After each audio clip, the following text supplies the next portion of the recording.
पाएं latest update सबसे पहले। सब्सक्राइब करें NS नाउ। श्री धर्मेंद्र यादव जी।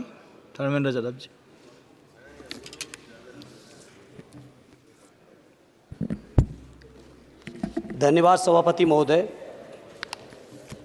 18वीं लोकसभा के निर्वाचन के बाद और इस नए संसद भवन के बनने के बाद आज मैं पहली बार बोलने के लिए खड़ा हुआ हूं। आपने मुझे मौका दिया, उसके लिए बहुत बहुत धन्यवाद देता हूं। सभापति जी, सबसे पहले श्रद्धेय नेताजी को मैं नमन करना चाहता हूं, जिन्होंने अपने संघर्ष, अपनी हिम्मत, साहस और अपने पूरे जीवन की तपस्या समाज के उत्थान के लिए, देश और उत्तर प्रदेश की तरक्की के लिए और समाज के हर व्यक्ति की तरक्की और खुशहाली के लिए उन्होंने जो अपना पूरा जीवन समर्पित किया है, सबसे पहले मैं आपके माध्यम से उनको नमन करना चाहता हूँ। माननीय सभापति महोदय, श्रद्धेय नेताजी ने हम लोगों को अपने समाजवादी विरासत में इंसाफ और इंसानियत, न्याय और हक की लड़ाई करना सिखाया है। उस लड़ाई को हम लोग बखूबी अपने नेता आदरणीय अखिलेश यादव जी के नेतृत्व में शानदार तरीके से उस विरासत को न केवल लड़ रहे हैं, बल्कि नेताजी के हर सपने को पूरा करने तक हम लोग चुप बैठने वाले नहीं हैं। सभापति महोदय, बजट एक व्यापक विषय है और जब इस विषय के बारे में सोचते हैं तो समझ में नहीं आ रहा कि कहाँ से शुरू करें, क्योंकि देश में आज कोई वर्ग नहीं बचा है। कुछ चुनिंदा उद्योगपतियों के बारे में बात नहीं करूंगा, लेकिन देश के 140 करोड़ लोगों में से कम 95% लोग ऐसे हैं जो आज पूरी तरह से बर्बाद हैं। एनडीए की ये सरकार 11वां बजट पेश कर रही है, लेकिन इस 11वें बजट के बावजूद अगर मैं देखता हूं तो समाज की जो गरीबों के लिए सबसे ज़्यादा ज़रूरी चीज़ें हैं, स्वास्थ्य का है तो स्वास्थ्य 2023 और 24 में बजट घटा दिया है। किसानों का बजट जहां यूपीए के सरकार के समय 2014 तक 5.5 था, वहीं 24 आते आते ये 3.15 रह गया है। शिक्षा का बजट जहां 2013 में 4.77 था, आज 23-24 आते आते ये 2.5% रह गया है। इसी तरह से जितनी भी ज़रूरी चीज़ें हैं, सभापति महोदय, मुझे कहने में कोई संकोच नहीं, ये जो बीजेपी की एनडीए की सरकार है, ये सरकार पूरी तरह से गरीब विरोधी, किसान विरोधी, नौजवान विरोधी, बुनकर विरोधी, छात्र विरोधी, दलित विरोधी, पिछड़ा विरोधी, मजदूर विरोधी, जितनी भी अगर उपाधियां दी जाएंगी सभापति महोदय वो कम हैं। और मैं कोई राजनीतिक भाषण नहीं दे रहा हूं, मैं उदाहरण सहित आपको जब नंबर आए तो बोल देना, और हमें पता है आपका नंबर भी नहीं आएगा आपकी पार्टी में, ये भी पता है हमें। सभापति महोदय, श्रद्धेय नेताजी ने हमेशा कहा है कि चुनाव में या जनता के बीच किया हुआ वादा अगर आप पूरा नहीं करते हैं तो वो भी एक सबसे बड़ा भ्रष्टाचार है, और उस भ्रष्टाचार में अगर किसी ने वर्ल्ड रिकॉर्ड बनाया है तो बीजेपी की और एनडीए की सरकार ने बनाया है। सभापति महोदय, 2014 के चुनाव के समय प्रधानमंत्री जी ने वादे किए कि 2 करोड़ रोजगार हर साल मिलेंगे। स्वामीनाथन जी, जिनको भारत रत्न दिया है सरकार को मैं धन्यवाद देता हूं, लेकिन वो धन्यवाद अधूरा है जब तक उनकी सिफारिशों को नहीं मानते हो। 2007-8 से लगातार मांग चल रही है देश में कि स्वामीनाथन जी की जो सिफारिश है किसानों को 1.5 गुना समर्थन मूल्य देने का, एमएसपी की गारंटी देने का, कानूनी हक और अधिकार देने का, उस गारंटी को आज तक नहीं माना, आज तक नहीं माना स्वामीनाथन जी को आज तक नहीं माना। अध्यक्ष जी, डिस्टर्ब ना करिए। सभापति महोदय, मेरा टाइम इसमें काउंट नहीं होगा। आप इधर, अरे यार, बेईमानी से जीता है तो ज्यादा ना बोलो, मालूम है कितने बड़े तीरंदाज हो। बेईमान हो। चलो, स्वामीनाथन जी की आपने नहीं मानी, एमएसपी आपने लागू नहीं की। कितनी बढ़िया बातें कि खाद पे हम सब्सिडी बढ़ा रहे हैं, पहले 50 किलो को 45 किलो, फिर 45 किलो को 40 किलो, और मुझे लगता है कि एक तीसरा कार्यकाल पूरे होते होते केवल 10 ही किलो बचेगा खाद के कट्टे में, इससे ज़्यादा नहीं बचेगा। मंडी एक नहीं बनाई, आत्महत्या इतनी कर रहे हैं किसान। और किसान अगर अपनी एमएसपी की मांग करते हैं, हजारों किसान यहीं दिल्ली की सीमा पर मारे जाते हैं, और आप सोचते हो कि आपकी बात को कोई समझेगा नहीं।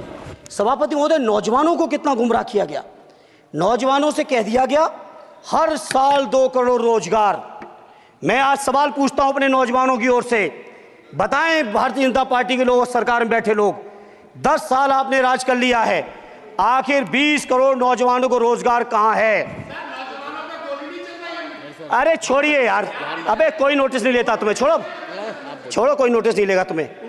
20 करोड़ नौजवान के रोजगार का हिसाब कहां है? आज 11वें बजट में जब याद आई तो वो भी ट्रेनिंग की बात करते हो।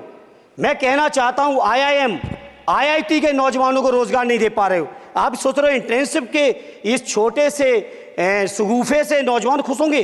देश के नौजवान खुश होने वाले नहीं है। सभापति महोदय, शिक्षा के मसले पर लगातार बजट घटाया जा रहा है, लगातार सरकारी शिक्षा कम की जा रही है, और ये बीजेपी की सरकार की लगातार प्रयास है कि नौजवान शिक्षित होंगे तो सवाल पूछेंगे। देश की JNU से लेके BHU से लेके MU से लेके जितने बड़े संस्थान हैं, सारे संस्थानों को बर्बाद कर दिया है। एक भी दलित, एक भी पिछड़े, कहीं आपका वाइस चांसलर नहीं है। लगातार जितने भी आपके professor, associate professor, assistant professor की नियुक्तियों में RSS का जब तक कोई फंडामेंटल कोर्स नहीं करेगा, बेसिक कोर्स, तब तक उसकी नियुक्ति नहीं होगी। आप क्या सोच रहे हो देश नहीं देख रहा है नौजवान?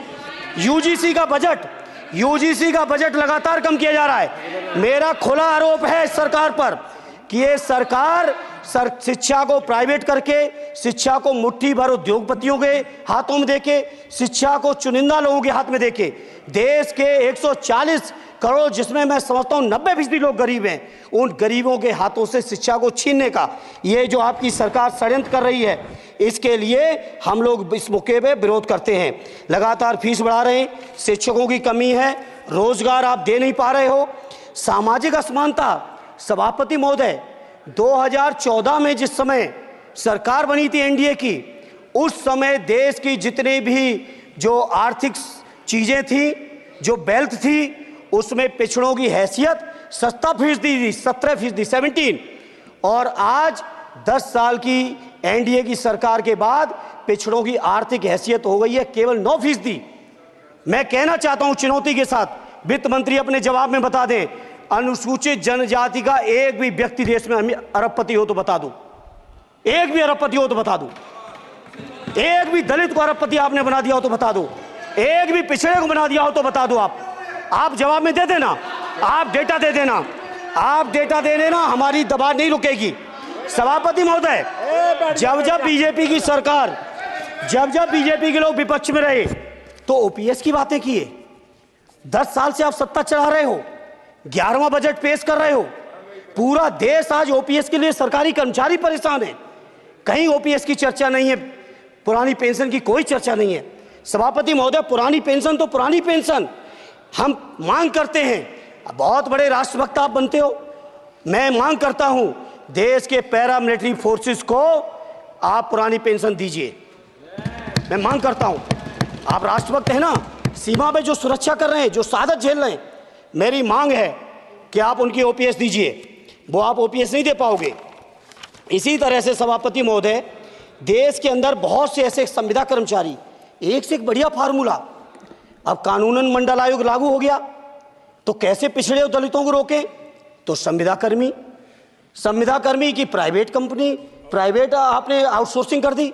आउटसोर्सिंग के कारण से देश के सारे दलित, सारे पिछड़े, सारे आदिवासी आपकी सेवाओं से बाहर हो गए, उनके पास कोई कानूनी हक नहीं।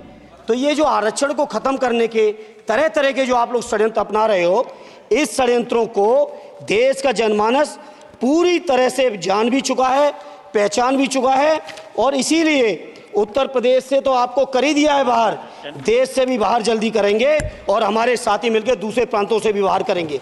इसी तरह सभापति महोदय, हम मांग करते हैं, आप सोचिए, उत्तर प्रदेश अकेले के अंदर, देश के हालात मुझे नहीं पता और बदतर होंगे, अकेले उत्तर प्रदेश में 1000 से ज्यादा शिक्षा मित्र आत्महत्या कर चुके सभापति महोदय। कोई सरकार के कान पे जू नहीं रेंग रही है। किसान आत्महत्या कर रहे हैं, इन्हें कोई मतलब नहीं। अनुदेशकों को तनख्वाह नहीं मिल रही है समय से, कोई मतलब नहीं। आंगनबाड़ी महिलाएं परेशान हैं, इनको कोई मतलब नहीं सभापति महोदय। आपकी आशा बहुएं, आपकी ये रसोईया महिलाएं, आपकी आंगनबाड़ी, पंचायत सहायक, रोजगार सेवक, मैं समझता हूं सभापति महोदय यहां बैठे हर सदस्य के पास इनके क्षेत्रों का ये डेलीगेशन जरूर मिलता होगा और मांग करता होगा कि कम से कम हमारा मानदेय बढ़ाया जाए, हमें स्थायी किया जाए। सभापति महोदय, इसके लिए सभापति महोदय मेरी पार्टी के किसी भी मेंबर से हम नंबर कम कर लेंगे, टाइम, मेरा टाइम बढ़ा दीजिए, बढ़ा दीजिए, कोई भी मेंबर हमारे लिए दे देंगे टाइम। इसलिए सभापति महोदय, इन सभी समस्याओं के इसलिए मैं आपसे कहना चाहता हूं कि इनका समाधान करिए, और नहीं समाधान करेंगे तो अभी तो बैसाखी पे बन गए, बिहार और आंध्रा को पैकेज देखे फिर देश में कितने राज्यों को पैकेज दे पाओगे। अरे वित्त मंत्री जी, उत्तर प्रदेश से आते हो, इतना भी हक नहीं कि पूरे बजट भाषण में एक बार उत्तर प्रदेश का नाम आ जाता। इतना अयोध्या से नफरत हो गई, अयोध्या से अवधेश जी क्या जीत गए, आप लोगों को इतनी नफरत हो गई कि एक भी उत्तर प्रदेश का एक बार भी नाम नहीं आया सभापति महोदय। इसे मैं आज इस मौके पर सभापति महोदय देश के गरीबों, किसानों, नौजवानों, व्यापारियों, बुनकरों सभी की ओर से कहना चाहता हूं, ये बजट देश विरोधी बजट है। कुछ समस्याओं के लिए सभापति महोदय संवेदनशीलता के साथ मैं कहूंगा सरकार को विचार करना चाहिए। श्रद्धेय नेताजी जब रक्षा मंत्री थे, उन्होंने व्यवस्था दी थी कि देश के अंदर जो भी सैनिक शहीद हुए हैं उनको ससम्मान उनके घरों पे जाके राष्ट्रीय सम्मान के साथ उनकी अंत्येष्टि हो। मैं उन्हीं की परंपरा को आगे बढ़ाते हुए एक और मांग करता हूं सभापति महोदय कि जो हमारे शहीद जिनकी अंत्येष्टि स्थल जहां कहीं भी बना हो, जिस भी परंपरा से बना हो, अरे आपको कुछ नहीं पता है, अरे यही तुम्हारे सैनिकों के लिए यही तुम्हारा भाव है। सभापति महोदय, आप बोले सर। सभापति महोदय, मेरा अनुरोध है अग्निवीर की योजना खत्म की जाए। ये 4 साल के सैनिक से देश की उतनी मजबूत रक्षा नहीं हो सकती। नौजवानों को गुमराह करके केवल 4 साल, उन्हें दो ना 60 साल तक रिटायरमेंट, 4 साल बाद वो कहाँ नौकरियां ढूंढेंगे। इसे मेरी मांग है अग्निवीर की योजना खत्म की जाए। साथ ही साथ मेरी एक मांग और है कि जो शहीदों की शहादत स्थल है उसको शहीद स्थल के तौर पर डेवलप करने के लिए केंद्र सरकार को अतिरिक्त बजट देना चाहिए। मैं नहीं समझता हूं इसमें किसी को कोई दिक्कत होनी चाहिए। इसी तरह सभापति महोदय, बातें बहुत लंबी लंबी की जाती हैं, थोड़ा सा मैं अपने क्षेत्र के बारे में कहूँगा। आदरणीय हमारे नेता माननीय राममूर्ति वर्मा जी ने भी कहा है, माननीय लालजी वर्मा जी ने भी, जो बाढ़ की समस्या है, जो समस्या बिहार में है नेपाल से पानी छोड़ने की, वही समस्या उत्तर प्रदेश की भी है।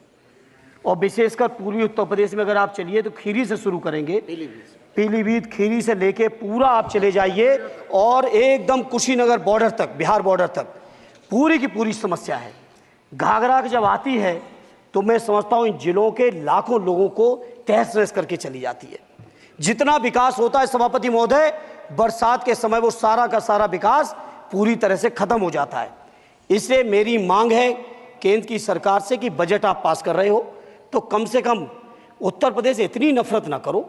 2 बार तो उत्तर प्रदेश की दम पे ही बैठे थे और तब भी ये वित्त मंत्री जी हंस रहे हैं, इनके यहाँ भी आता है बाढ़ तो जाती होगी, महाराजगंज बसता तो नहीं होगा, कुशीनगर बसता नहीं होगा, आपका मऊ बसता नहीं है, आजमगढ़ बसता नहीं, अम्बेडकर नगर बसता नहीं, बहराइच बसता नहीं, खीरी बसता नहीं, श्रावस्ती बसता नहीं, पीलीभीत बसता नहीं, बलिया बसता नहीं है, कुशीनगर बसता नहीं है, गोरखपुर बसता नहीं है। इतने जिले तो हमारे उत्तर प्रदेश के प्रभावित हैं। तो बिहार की तरह से एक विशेष पैकेज हमारे उत्तर प्रदेश के लिए भी दे दो। कम से कम इतना तो कहने की हिम्मत रखो, केवल चीखने के लिए बैठे हैं सब के सब। सभापति महोदय, दूसरा एक मैं बात, हमसे पूर्व जो सांसद रहे हमारे आजमगढ़ के, बड़ी लंबी लंबी बातें की। गोरखपुर से आजमगढ़ होते हुए बनारस तक का हमने रेलवे लाइन स्वीकृत करा दिया। सभापति महोदय, मैंने जब पता किया अधिकारियों से तो सच्चाई ये है कि अभी उस पर एक भी पैसे का बजट का आवंटन नहीं है, नहीं है बजट का आवंटन। हाँ, आज आप ही ने तो पेश किया बजट, आप ही तो साइन किए हो। निर्मला जी ने तो किया नहीं होगा, आप ही ने किया होगा। तो सभापति महोदय उस पर बजट भी आए, उस पर बजट भी आना चाहिए। दूसरा सभापति महोदय, ये जो समस्या है बाढ़ वाली, मैं समझता हूँ कोई अकेले मेरी नहीं है, मेरे अकेले क्षेत्र की नहीं है। जो भी संवेदनशील व्यक्ति होगा इस पर जरूर गंभीरता से सोचेगा, उसको सोचे। इसी के साथ मैं अपनी पार्टी की ओर से इस जन विरोधी बजट का पुरजोर विरोध करता हूँ। बहुत बहुत धन्यवाद।